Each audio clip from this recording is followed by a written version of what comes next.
Hello. You're listening to Questboard, a podcast where we make up random side quests. My name is Brandon. And I'm Tiffany. And just so you know, we are not professional writers in any way, shape, or form. At least we don't claim to be. We just really like tabletop RPGs, and we do this for fun. That's right. Hey, Tiff, you'll get a kick out of this. Yeah? So, recently this happened to me where a few days ago, I got off work and all that stuff. And I was like, I need to get like some sleep tonight. I have work the next day and all that stuff. Right. And I felt like I really need like a full night's rest. I've had days like that. So I was like, okay, I'm going to take some melatonin. Uh-oh. I don't normally take melatonin and all that stuff. Very rarely do I ever do this. I do every now and then. And Probably so, more often than you.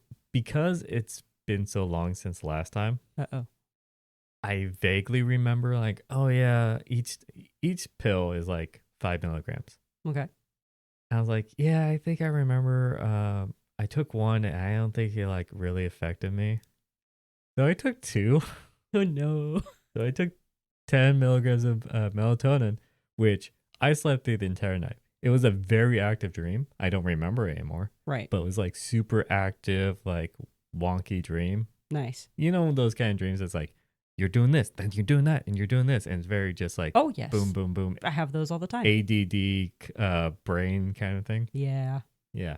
So I had that, and then I woke up, and for the first few hours of that day while at work, I wasn't sure if I woke up or not. You know when you're like so tired in the morning, and you're kind of like out of it, where it's like Yeah. you don't know if you woke up. I've had like moments where I was having a dream so true to life as so realistic and just nothing was out of the ordinary.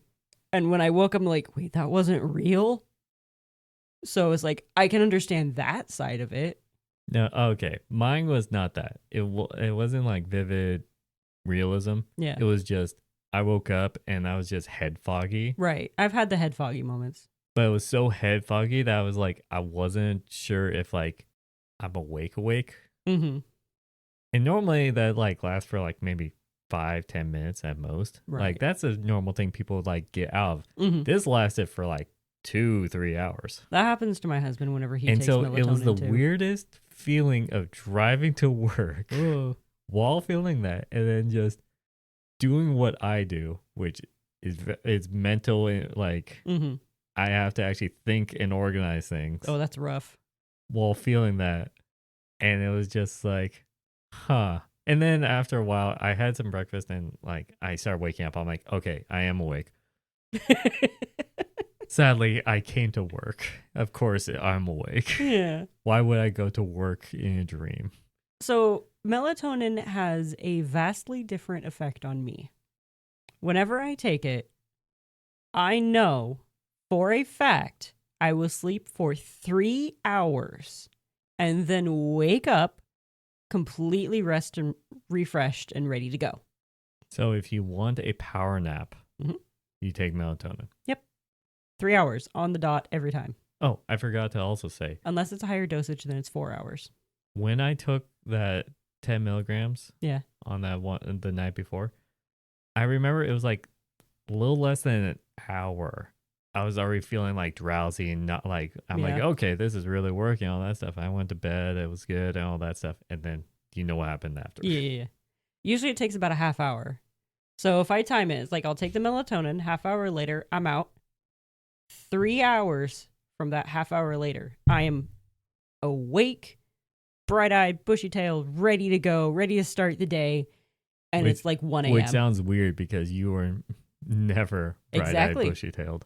Exactly. That's the worst part. I will, like, it'll be like, as my mother says it, the butt crack of dawn. And I am wide awake, ready to go. And it is awful because that's not when I'm supposed to get up. I need to go back to sleep. But I'm awake. I'm ready to go. I'm energized. Going back to sleep is hard after that. So you never take it.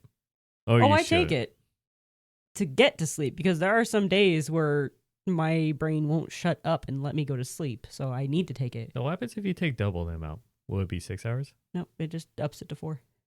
This reminds me of a conversation I had with someone, and it stemmed from a discussion online Mm-hmm. where if you take half of a 12-hour energy, do you get half of the energy for 12 hours or only get energy for 6 hours? I honestly don't know.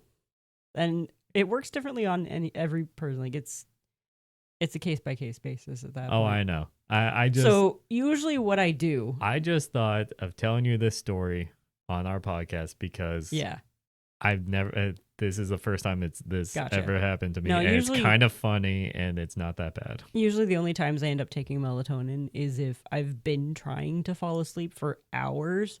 And I look over at the clock and I'm just like, I could stand to sleep for 3 hours. And then get up, take melatonin, and go back to bed. And then I get my 3 hours of extremely restful sleep.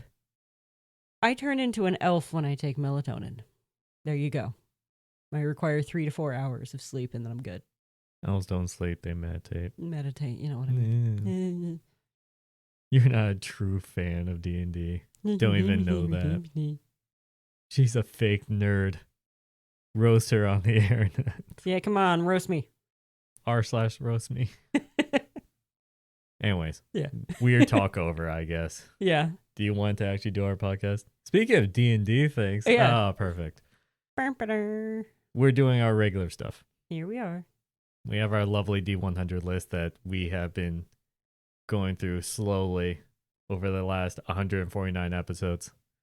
It's been fun. 40, 50, 49, 50. One of those. What number are we at?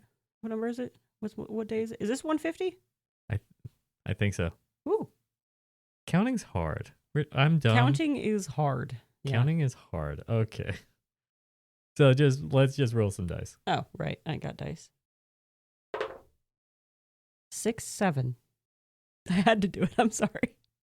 That hurt me. Oh, I'm sorry. It's 97. That was upside down. You sound so disappointed. Well, because I made the joke for no reason. And you hurt me you did psychic damage to me for no reason then. But funny enough, we have not done 97. Nice. So, help! Exclamation point. My good friend Smolik, Drow Eater, Ugh. has been trapped. I'm just caught up with the last name Drow Eater. My scrying reveals that he's stuck in a 10-foot room. He has a chest of valuables with him and needs help getting it and him out of the dungeon safely. Come to the Tower of Tizentiel? Tizentiel. Tizentiel? It If just you're says, willing to help. it says to the Tower Tizentiel. Sign the Wizard Quinn. So, Okay, so he scried his friend Smolik is stuck with a chest in a room, didn't say there was a door, and needs help getting Yes. it out of that dungeon safely. Come to, I'm assuming, the wizard's tower? yes, the wizard who's a friend that's hiring them Right. to help find Sumlik. Smolik. Smolik. Names. I think I'm brain dead. I don't know. Has it This been a day for episode, you? counting these names, I mean, counting's tough. I know. Okay, so Smolik Drow Eater is trapped. He's in a 10-foot room in a dungeon somewhere. This wizard knows because he can scry, and his name is Quinn. We don't have to name anyone in this. No, we do not. Thank you for naming everything. So, I have an idea, What's up? and I'm trying to look up something real quick. This is going to be a high-level Okay. quest. So, the thing says that he scried just to find it and all that stuff. Right. He was just That scrying he's his stuck buddy. in a room with a chest of valuables and all that stuff. Mm-hmm. But he doesn't say that it's Smolik's body. Because what if this Smolik drew from the deck of many things, drew the void, in which then he is now trapped in this room. And so the party needs to go and get him out. Get the him out? Get him out, yes. It does say needs help getting it and him out of the dungeon. Yes. Okay. Him meaning his soul, not his body. Interesting. I'm just saying it's like high level because then we could put Right. that in a. What exactly does the void do? Well, I looked it up. Your soul is drawn from your body and contained in an object in a place of the DM's choice. One or more powerful beings guard the place. While your soul is trapped in this way, your body is incapacitated. A wish spell can restore your soul, but spell reveals can't restore your soul, but the spell reveals the location of the object that holds it. You draw no more cards. We could tweak it. We could tweak it. Instead of a wish spell, it's using scrying magic and all that stuff. Well, yeah, scrying magic can find you. And so Yes. maybe this wizard doesn't have the ability to cast wish for some reason. Or that's what he just says. So Yeah. it's like layman's terms kind of thing. It's like, oh, you guys are idiots. I scryed it. Mm-hmm. But that was my first thought. I was like, what happens if it's just like a deck of many things pull? That could happen. That's Maybe- why you get put into this dungeon. I mean, he's trapped. He's been trapped. Yeah. So maybe his soul is trapped in one of the items in the chest, possibly? Yeah. Okay. Or So- he's in an orb that's sitting on the shelf, and that's how Quinn basically sees, and then just sees, oh, he's in this room. Yeah. I know that orb is him. Maybe it's like one of those comical, just you see him like the body stuck in the orb kind of thing, Right. looking out like a snow globe. It's just a snow globe with Smolik inside. Unless you have a silly version. That was my first Yeah. thought. I know. I mean, the snow globe is the silly version. Let's just get that out of there. But I like that. I think that's a really good use of the deck of many things. And it's a good way to bring it into your campaign without actually actively giving it to your party so they can break your campaign. I mean, you could imply that Quinn has it. I'm saying maybe if they help That's out the reward. Smolik, That's the the reward is is pulling one card each, they each get to pull a card. and whatever they find in the room. And yeah, whatever else they find in the room next to. Well, I mean, Quinn. I guess no. Quinn didn't find. Sorry, not Quinn. Smolik didn't find that treasure. He just got trapped in it and sent there. So If we're gonna do this, yeah, there's not a lot of lore for us to make. not really. It's just So make a dungeon what- that's really hard to get through. What we could do somewhat of a theme of what is the quote unquote final boss that's right before this room that's quote unquote guarding this room It says guards. that guards this Yeah. room. Meaning it's a verb. Oh, verb. I thought it meant like guards, like multiple guards. Well, we could always set it up that way. Could be. but Like, there it could be says two guards. one or more powerful beings. Oh, it's guard the place, but Okay. guards and guard is still a It verb. says one or more. So Yeah. because we But could set it up with like depending on what hmm. monster we choose, that sets the theme for the dungeon. right. So I want to at least choose that. What challenge rating are you thinking? Well, this is high level party, Right. so I'm thinking like 18 Ooh, up there. around there. Yeah. Do you want one challenge rating 18 or two challenge rating less than that? Well, I think maybe one creature is satisfying. Okay. I wish these had pictures. I'm looking through the bestiary site that we tend to go to. Yeah, There's did the too. Herald of Stathoga. I'm already having trouble with names today. I'm not gonna pronounce that one. Well, they're all okay. How about Lord of the Hunt? It's a lawful neutral fae. Why would they be there? Amnizu. It's a devil There's with the challenge ability. rating 19. Ravzagar, the corpse swallower, huge giant titan. It's Ravzilgar, Ravzagar. the corpse swallower. That's fun. Okay, it is a huge giant titan. So, Ooh. what if? I Ooh, was got gonna say one. like Jack and Beanstalk, but it's just like I don't want to steal that. I have one. What? If you go down one challenge rating to 17, you end up with a soul harvester. And one of his abilities is soul collector. The soul harvester has a collection of 13 souls trapped within 4-inch diameter blood red orbs that spiral around its body and make it stronger. Oh, that is very fitting. Uh-huh. Okay, so instead of, yeah, let me check. It says a 10-foot room, sadly. Yeah. Well, I no, was imagining if we place them No, in no, no. like the throne room, kind of like Well, that's just the the thing. The pedestals. 10-foot room is just the treasure room. This guy's guarding the door to it. Well, no, I was picturing what I was gonna say is I was imagining like this fight if it's like the soul collector and all that stuff. Mhm. Imagine a throne room, and you know how it's got that elongated like red carpet in the center, Oh, yeah. and then you have the giant structural pillars. Mm-hmm. But then between the structural pillars and that center corridor is lined with pedestals. Yeah. Probably like 20 feet apart. Okay. Like going all the way down the aisle. Yeah. And each one has an orb of some trapped soul, like in a snow globe kind of thing. And so you would fight in there, and during the fight is interacting, the soul collector will be interacting with those souls. So here's the thing. Yes, the card sends him to a 10-foot room.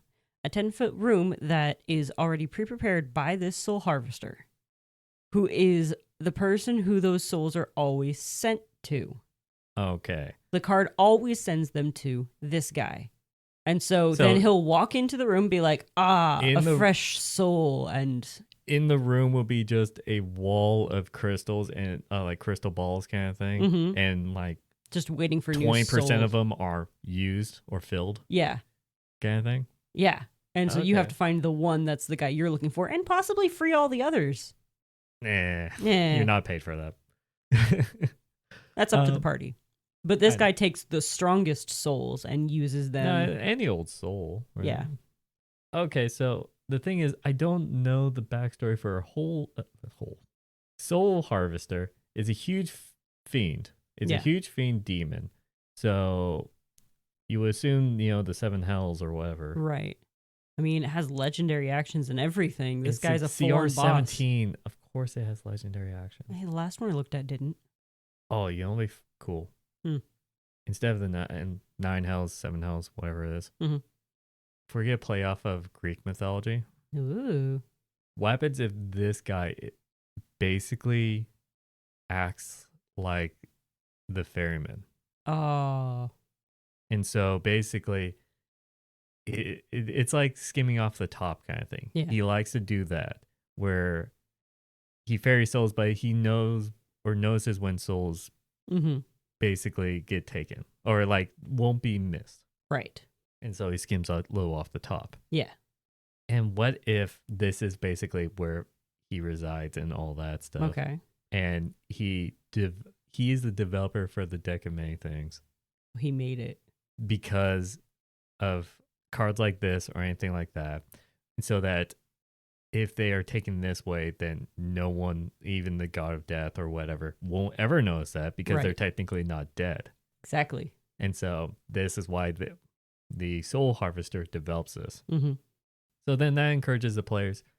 They have to, Dante's Inferno, go to the afterlife without going to the afterlife. Or that one Greek story, I can't remember his name, where he goes to get his wife and then they're like, okay, well, Hades like, yeah, you could bring your wife back, but you can never turn around.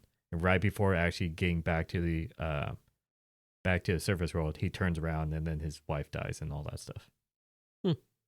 That's an actual Greek story. I just can't remember the names. That was the story of Orpheus and his wife Eurydice. No, that has like similarities to a biblical story where they had to walk away from Sodom and Gomorrah while it was being rained upon by hellfire. And they were told not to turn around and look, but his wife looked and she turned into a pillar of salt. Women's curiosity. Pandora's box. Thanks, Pandora. Yeah. It's natural human curiosity. That's what these stories tell. Yes. But where was I going with this? I'm not entirely sure. Yeah. The players need to get to the afterworld without dying, or if they want to die, just to like save this one guy. Mm-hmm. It's up to them. Who they have no emotional connection to whatsoever. So most likely it's like, hey, we need to find the entrance to the underworld. Yeah. You could do the Greek mythology, which is there is a physical location. It's super secret and all that stuff. But there are mortals that go into the underworld in the stories. If you want to give them more motivation to actually do this, you could introduce Quinn and Smolik to them earlier on in the campaign to get them emotionally attached. Oh, the long con. The long con. And then later on in the storyline, towards the end even, this happens and you need to go rescue Smolik. Maybe you got his last name when you encounter him in the Underdark. Just eating someone. Jules, okay, what race would Smolik be? Would he be like a half-orc or something to call him Drow Eater? Maybe. Or Because- is he an elf Or that... no, I'm thinking like I don't know if this is canonically true, And he may not But- actually eat Drow. but rock gnomes were subservient to Drow, weren't they? Hmm, I don't know if that's canonical or not. I don't know. But what happens if it freed itself and just like ate its captors, and that's how he got the name? Do we want to support a cannibal? Well, it's not a cannibal if he's a gnome. Yeah, true. Yeah, different race. Actually, now we're going to a weird location. If an elf eats a dwarf or a dwarf eats an elf, is that cannibalism? I don't know. Because they're all humanoids. Yeah, they're all sapient beings. So is that cannibalism or not? Exactly. That's How far away does it have to be? Like if that's like, you know, if I saying, eat a minotaur, yeah, it's not cannibalism because it's like it's a beast, right? it's a cat. Well, minotaurs are a playable race now, Yes. but it's far away enough from humans that you wouldn't consider that cannibalism. But Well, then an thinking about orc it in- is also different from a human. Would that be cannibalism? Right. Thinking about it in more realistic terms, an octopus is extremely intelligent. They just can't communicate with us, and we think of them as dumb animals, and so we eat them. I don't think you're hung up on intelligence being a factor for cannibalism. Yeah. Where it's not. Cannibalism is eating its own Of the race, same species. Of the same species. Yes. So I the know. argument is what counts in fantasy world. What is the same species? Well, that's the thing, though. You can have a half elf, and the other half can be like a thing, so they can interbreed. Therefore, I would consider it cannibalism because they. As long as you could.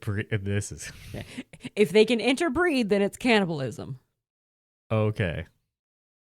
Down in the comments. I don't know. At what level is it cannibalism? We're getting weirdly philosophical. Or maybe his last name doesn't mean he eats drow. It just maybe it's a means- joke last name. Yeah. Yeah. Sure. Let's go with that. Do we have anything else to add? I don't really have anything else to add. I think we still have a good concept. Yeah. And we kind of recreated our own creature. Do you want to come up with a different name for it and just use the Soul Harvester stat block? Well, the Soul Harvester fits. Like you could just homebrew where the story is. The Soul Harvester is to harvest souls where they take it to the afterlife. Okay. You know? Yeah, just keep the name. Maybe his name's Greg or something like that. That is not intimidating at all. Doesn't have to be. Soul Harvester somewhat fits on the ominous. Well, that's just kind how of thing. everyone knows him. He's like, yeah, everyone calls me Soul Harvester this, Soul Harvester that. Why don't they ever just call me Greg? You're trying to make it funny. Yes. And this entire time is more serious tone. Fine. And I think it falls flat. I'm sorry. Yeah, Greg doesn't fit anyway. Yeah, screw you, Gregs out there. He's more of a Steve. That was closer. That almost got me. But so the party will see this thing. Someone's got taken. Mm-hmm. It could be in a room, valuables, all that stuff. Party's high level. They should be fine. Really good valuables. Talk to Quinn. He's like, so I know you said we were doing a scientific experiment. drawing a card. That's science. Well, magical science, because deck of anything is so powerful. They were just testing it out. He was documenting everything. Yeah. And then he quickly said, in the bottom of the card said void. Mm-hmm. And then eyes rolled in the back of his head and all that stuff. Wouldn't respond. I scried him, and he's in this room. Can you go and help find him or get him? So earlier you said talk to Quinn, but my brain heard Dr. Quinn. I mean, he probably has a doctorate. Most wizards are doctorates, Sure. right? But I was thinking about the show Dr. Quinn, Medicine Woman. My mom used to love watching that. Your ADD is strong today, isn't it? Eh. I could tell. And so what they find out that or the scrying says that All Smolik so the or the scrying says that that Smolik is in the afterlife all the scrying can show him is is a visual Smolik in an orb or something like that. and 10-foot room. And like just kind of the vague confines of a 10-foot room and maybe a little bit of treasure. That's it. That's all he can see. He can just see Smolik trapped. In the storage room. Okay. Yeah. Everything else is kind of like blurry. Yeah, I'm just wondering if like Quinn would give him a location or not. Or would he just you might give him a description of like the orbs and it'll be a wall full of orbs or the crystals and all that stuff. And then they can investigate and find clues as like, oh, this is a known thing for the soul harvester and all that stuff. They could do that, or he can be like, I can teleport you to somewhere close to that, but it's up to you to get to him. That's the thing. And basically teleport them to the beginning of that dungeon. That's the thing. Which is like, on a different plane. That's the shortcuts. If the party isn't the people that likes to investigate, to travel and all that stuff. Right. But me personally, I like to give them that's like, hey, here's the problem. You got to figure it out on your own. Mm-hmm. And then I'll give you the information. And then you will find it. You'll travel to the supposed location, to the underworld or afterlife or whatever. Right. Or where souls get sucked to be ferried and all that. Mm-hmm. And then you do the whole Greek mythology thing on that front. Mm-hmm. And then they go and confront the soul harvester at his home. Yes. Or if your party has horrible attention issues and don't want to do that, then yeah, you could teleport them. It really depends on your party. Are they the kind of party who will investigate? If you are far enough in the campaign that you're facing a CR 17 creature, you should know them by now. Right. So it is up to you. And hopefully you will kill the thing. Hopefully. Good luck with that. And probably after this episode, we need to see if there's a picture of this soul harvester, because I'm curious now. So I guess we'll end this episode here. Yeah. If you put this in your campaign or anything like that, let us know down in the comments of this YouTube video, on X at QuestBoardPod, or on Blue Sky QuestBoard. If you have a job posting of your own that you want us to make a quest out of, let us know on any of those sites.